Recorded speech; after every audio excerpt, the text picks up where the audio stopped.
আসসালামু আলাইকুম রহমতুল্লাহ। আপনি কি জানেন বুখারী শরীফের ৪ নম্বর হাদিসটি কি, আর এটাতে কি আলোচনা করা হয়েছে, আর কে আলোচনা করেছে? আচ্ছা, চলুন আজকে এটাই জেনে নেই।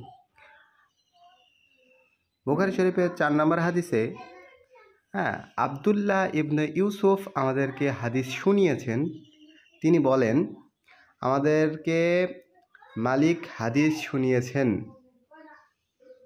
তিনি ইবনু শিহাব আর জুহরি থেকে, তিনি ওরওয়া ইবনুল জুবাইর থেকে, তিনি আয়েশা রাদিয়াল্লাহু তাআলা আনহু থেকে বর্ণনা করেন। বর্ণনার সনদ নিশ্চয়ই বুঝতে পেরেছেন। আচ্ছা, চলে আসি এখানে কি আলোচনা আসলে করা হয়েছিল। ঠিক আছে, এরপর খাদিজা রাদিয়াল্লাহু তাআলা আনহু তাকে নিয়ে গেলেন তার চাচাতো ভাই ওয়ারাকা ইবনু নওফাল এর কাছে। অবশ্যই ভুল ত্রুটি যদি কিছু হয়ে যায় আপনারা সঠিকভাবে দেখবেন, কারণ ভিডিওটি স্ক্রিন শেয়ারও হচ্ছে।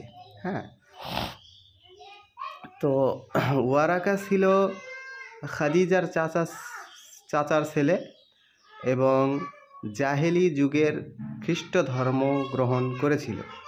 তিনি হিব্রু ভাষায় ইনজিল লেখার কাজ করতেন। আল্লাহ যতটুকু ইচ্ছা দিতেন, যতটুকু লিখতেন ততটুকুই লিখতেন। তিনি ছিলেন একজন অন্ধ বৃদ্ধ। খাদিজা রাদিয়াল্লাহু তাআলা আনহু বলেন, হে আমার চাচাতো ভাই, আপনার ভাতিজা নবী করিম সাল্লাল্লাহু আলাইহি ওয়াসাল্লাম